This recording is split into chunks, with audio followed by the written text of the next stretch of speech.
नमस्कार दोस्तों, आज हम बात करने वाले हैं नए लेबर कोड की। एक ऐसा कानून जिसके बारे में कहा जा रहा था कि कर्मचारियों की सैलरी बढ़ेगी और सोशल सिक्योरिटी मजबूत होगी। लेकिन सवाल यह है, क्या सच में आपकी जेब में ज़्यादा पैसा आएगा या फिर सैलरी सिर्फ तो बदल जाएगी लेकिन हाथ में पैसा कम आएगा। HR हेड्स और कॉर्पोरेट सेक्टर की रिपोर्ट कुछ और ही कहानी बता रही हैं।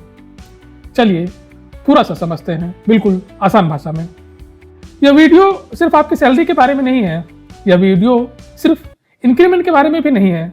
यह आपकी नौकरी की सुरक्षा, आपके भविष्य की बचत और इस सिस्टम के बारे में है जिसके तहत भारत में काम करने वाला हर इंसान आने वाले वर्षों में जिएगा। पिछले कुछ महीनों से आप सुन रहे हैं हमारे देश में नया लेबर कोड लागू हो गया है। सैलरी स्ट्रक्चर बदल रहा है, PF और ग्रेच्युटी बढ़ रही है। लेकिन उसी समय आपने यह भी देखा होगा कि देश के कई हिस्सों में मजदूर, कर्मचारी और ट्रेड यूनियन सड़कों पर उतर आए हैं, हड़ताल हुए हैं, प्रदर्शन हुए हैं। अब सवाल बहुत सीधा है, अगर यह कानून मजदूरों के फायदे के लिए है तो विरोध क्यों? और अगर कंपनियों के लिए सुधार है तो कर्मचारी इसे लेकर चिंतित क्यों हैं? आज हम इस वीडियो में न सरकार की भाषा बोलेंगे न यूनियन का नारा, हम ईमानदारी से जानेंगे पूरा सच, सिर्फ सच। हम बात करेंगे लेबर कानून के इतिहास की, तथ्यों की, HR हेड्स की सोच की कि क्यों कंपनियां इंक्रीमेंट या तो नहीं देंगी या फिर बहुत कम देंगी, और जानेंगे कर्मचारियों की असली चिंता क्या है इस लेबर कोड को लेकर।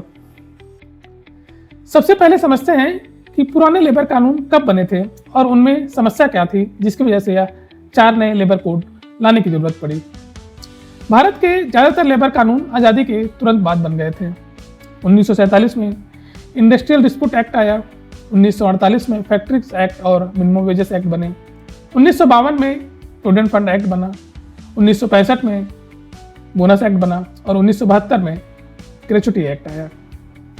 उस समय भारत की अर्थव्यवस्था फैक्ट्रियों पर आधारित थी, सरकारी नौकरियां ज़्यादा थी। उसके बाद सिर्फ फैक्ट्री कर्मचारियों की ही संख्या सबसे अधिक थी। अस्थायी रोजगार आम था। उस दौर में ना IT सेक्टर था, न स्टार्टअप्स थे, न गिग वर्क यानी स्विगी, जोमेटो वगैरह थे, और न ही कॉन्ट्रैक्ट जॉब इतनी बड़ी संख्या में थी। लेकिन अब समय बदल गया है, काम करने के तरीके बदल गए हैं, लेकिन कानून लगभग वैसे ही रहे, 70 साल पुराने। नतीजा यह हुआ कि कंपनियों के लिए नियम जटिल होते गए, कर्मचारियों को अपने अधिकार समझ में नहीं आए और असंगठित क्षेत्र के करोड़ों मजदूर कानून के बाहर ही रह गए। उन्हें इन कानूनों से कोई फायदा नहीं मिल रहा था। सरकार का कहना है कि इसी अव्यवस्था को खत्म करने के लिए 29 पुराने कानूनों को मिलाकर अब सिर्फ 4 नए लेबर कोड बनाए गए हैं। अब समझते हैं कि ये 4 नए लेबर कोड आखिर हैं क्या। सरकार कहती है कि इनका उद्देश्य 3 चीजें हैं: कानून को सरल बनाना, असंगठित और गिग वर्क्स को सामाजिक सुरक्षा देना और उद्योगों को भरोसा देना ताकि निवेश बढ़े और नई नौकरियां बने। लेकिन यहीं से बहस भी शुरू हो जाती है, क्योंकि मजदूर संगठनों को डर है कि सरलीकरण के नाम पर श्रमिकों की ताकत को कमजोर कर दिया जा रहा है। आइए जानते हैं 4 लेबर कोड को डिटेल में। सबसे पहला लेबर कोड है कोड ऑन वेजेस। यही वह कोड है जिसका असर आपकी सैलरी पर सीधे दिखाई देगा। इस कोड ने minimum wages act, payment of wage act, bonus act और इक्वल रिम्यूनरेशन एक्ट को हटा दिया है। सबसे बड़ा बदलाव यह है कि अब वेतन की एक साफ परिभाषा दी गई है। कानून कहता है कि आपकी कुल सैलरी का कम से कम 50% बेसिक पे होना चाहिए। पहले क्या होता था, बेसिक पे कम, अलाउंसेस ज़्यादा। ऐसा इसलिए होता था ताकि PF कम कटे, ग्रेच्युटी कम बने, लेकिन अब ऐसा करना मुश्किल हो जाएगा। अब PF, gratuity, bonus, over time और लीव इनकेशमेंट सबकी गणना ज़्यादा बढ़े हुए बेसिक पे पर होगी। आइए इसे एकदम आसान और साधारण भाषा में एक उदाहरण से समझते हैं। मान लीजिए आपके महीने की कुल सैलरी है 50,000 रुपये। पहले कंपनी आपकी सैलरी को इस तरह बांट देती थी: बेसिक पे 15,000 रुपये और HRA व दूसरे अलाउंसेस 35,000 रुपये। इसका मतलब PF और ग्रेच्युटी सिर्फ 15,000 रुपये पर बनती थी। PF की कटौती कम, ग्रेच्युटी भी कम, लेकिन हाथ में आने वाला पैसा ज़्यादा दिखता था। कर्मचारी खुश, कंपनी का खर्च भी कम, और कंपनी जानबूझकर बेसिक पे कम रखती थी। भले ही सैलरी वह 1 लाख देती हो, पर बेसिक पे वह सिर्फ 10 से 15 हज़ार रखते थे, क्योंकि इन्हें PF और ग्रेच्युटी कम देना पड़ता था। अब नया लेबर कोड कहता है कि अब वही 50,000 रुपये इस तरह बांटना जरूरी है कि कम से कम आधी रकम बेसिक पे हो। यानी अगर सैलरी 50,000 रुपये है तो बेसिक पे कम से कम 25,000 रुपये और बाकी अलाउंसेस 25,000 रुपये। अब इसका फर्क समझिए, इसमें बड़ा फर्क है। अब पीएफ 25,000 रुपये पर कटेगा, ग्रेचुटी 25,000 रुपये के हिसाब से बनेगी। यहाँ कागज पर आपकी सैलरी 25,000 रुपये ही है, वो न बढ़ी है न कम हुई है, लेकिन हर महीने पीएफ की कटौती ज़्यादा हो गई, इसलिए आपके बैंक खाते में आने वाला पैसा कम मिलेगा, हर महीने सैलरी थोड़ी कम मिलेगी। यही वजह है कि कर्मचारी कह रहा है मेरी सैलरी तो बढ़ी ही नहीं इस कोड से, उल्टा मेरी सैलरी तो कम हो गई है, मेरे हाथ में कम पैसा मिल रहा है। सरकार इसे फायदा मान रही है। सरकार कहती है आज आपके हाथ का पैसा थोड़ा कम लग सकता है, लेकिन जो पैसा पीएफ में जा रहा है वह भी आपका ही पैसा है, उसमें कंपनी भी बराबर का योगदान देती है। मतलब आपकी रिटायरमेंट की बचत पहले से कहीं तेजी से बढ़ेगी। ग्रेचुटी भी नौकरी छोड़ते समय पहले से ज़्यादा मिलेगी। तो फिर असली टकराव क्यों है? टकराव इसलिए है क्योंकि कर्मचारी सोचता है आज की ईएमआई, आज का किराया, आज का खर्च, आज क्या परेशानी है, आज कितना पैसा मिल रहा है। सरकार सोचती है 20 साल बाद की सुरक्षा, बुढ़ापे की बचत। यही वजह है कि नया लेबर कोड किसी को भविष्य की सुरक्षा लगता है और किसी को आज की सैलरी में कटौती। दूसरा कोड है इंडस्ट्रियल रिलेशंस कोड। यही वह कोड है जिसे लेकर सबसे ज़्यादा हड़ताल और विरोध हुआ। इस कोड ने trade union act, standing orders act और इंडस्ट्रियल डिस्प्यूट एक्ट को बदल दिया है। इसमें सबसे बड़ा बदलाव यह है कि 300 कर्मचारियों तक की इकाइयों में छटनी, ले ऑफ या फैक्ट्री बंद करने के लिए सरकारी अनुमति की जरूरत नहीं रहेगी। पहले यह सीमा सिर्फ 100 कर्मचारियों तक थी, लेकिन अब यह सीमा बढ़ाकर 300 कर्मचारियों तक कर दिया है। मजदूर संगठनों का कहना है कि इससे नौकरी की सुरक्षा कमजोर होती है।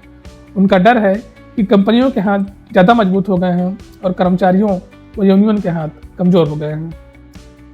यूनियंस को लगता है कि इससे कलेक्टिव बार्गेनिंग यानी सामूहिक सौदेबाजी की ताकत कमजोर पड़ सकती है।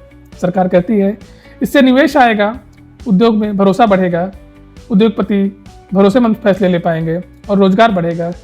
लेकिन यूनियन कहती है कि निवेश के नाम पर नौकरी की सुरक्षा कुर्बान नहीं की जा सकती। इस कानून से कंपनियां जब चाहे तब निकाल सकती हैं, जब चाहे तब कंपनियां शटडाउन कर सकती हैं। इसलिए यूनियंस को इस कानून पर भरोसा नहीं हो रहा है। तीसरा कोड है सोशल सिक्योरिटी कोड। सरकार इसे सबसे प्रगतिशील सुधार बताती है। इसमें PF, ESI, gratuity, maternity benefit को एक साथ जोड़ा गया है। सबसे बड़ा दावा यह है कि पहली बार गिग वर्कर्स और प्लेटफॉर्म वर्कर्स को कानून में जगह मिलेगी। ओला, उबर, स्विगी, जोमेटो जैसे प्लेटफॉर्म पर काम करने वाले लोग भी अब सोशल सिक्योरिटी के दायरे में आ जाएंगे। फिक्स टर्म कर्मचारियों को भी ग्रेचुटी का अधिकार मिला है। लेकिन ट्रेड यूनियन सवाल पूछती है कि इन सब के लिए पैसा कौन देगा, कहाँ से आएगा, पैसा कितना देगा और कब देगा।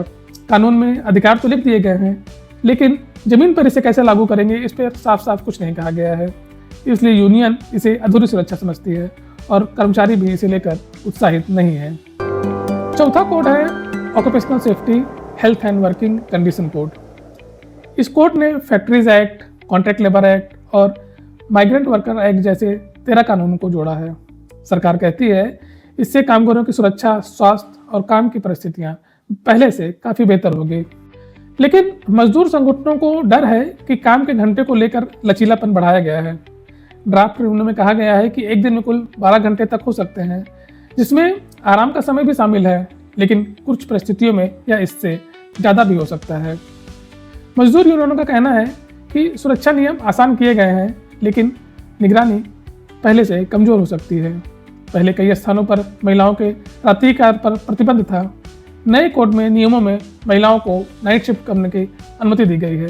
हालांकि कानून में साफ कहा गया है कि यह कर्मचारियों की इच्छा पर निर्धारित है, लेकिन कंपनियां महिलाओं पर नाइट ड्यूटी करने के लिए दबाव बना सकती हैं।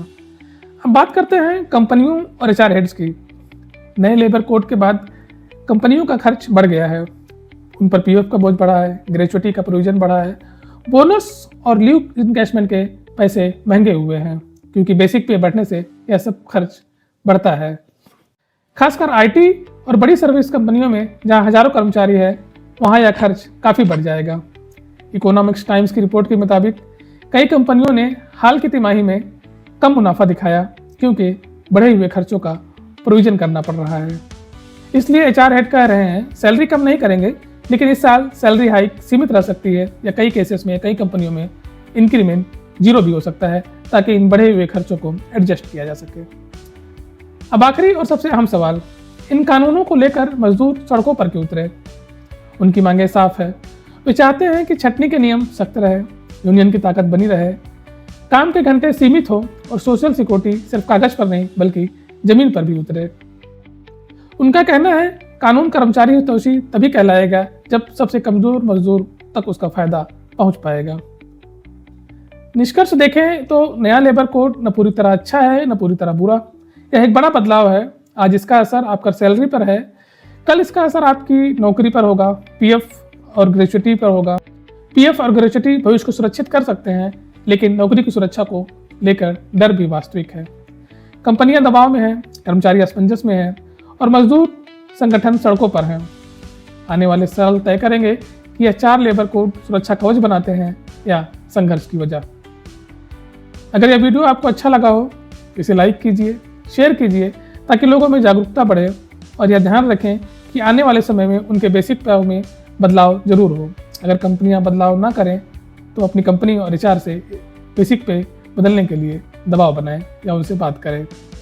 और कमेंट में बताइए, नया लेबर कोड कर्मचारियों के लिए अवसर है या चिंता की बात? आप इस बारे में क्या सोचते हैं? अपनी सलाह और राय जरूर बताएं। धन्यवाद।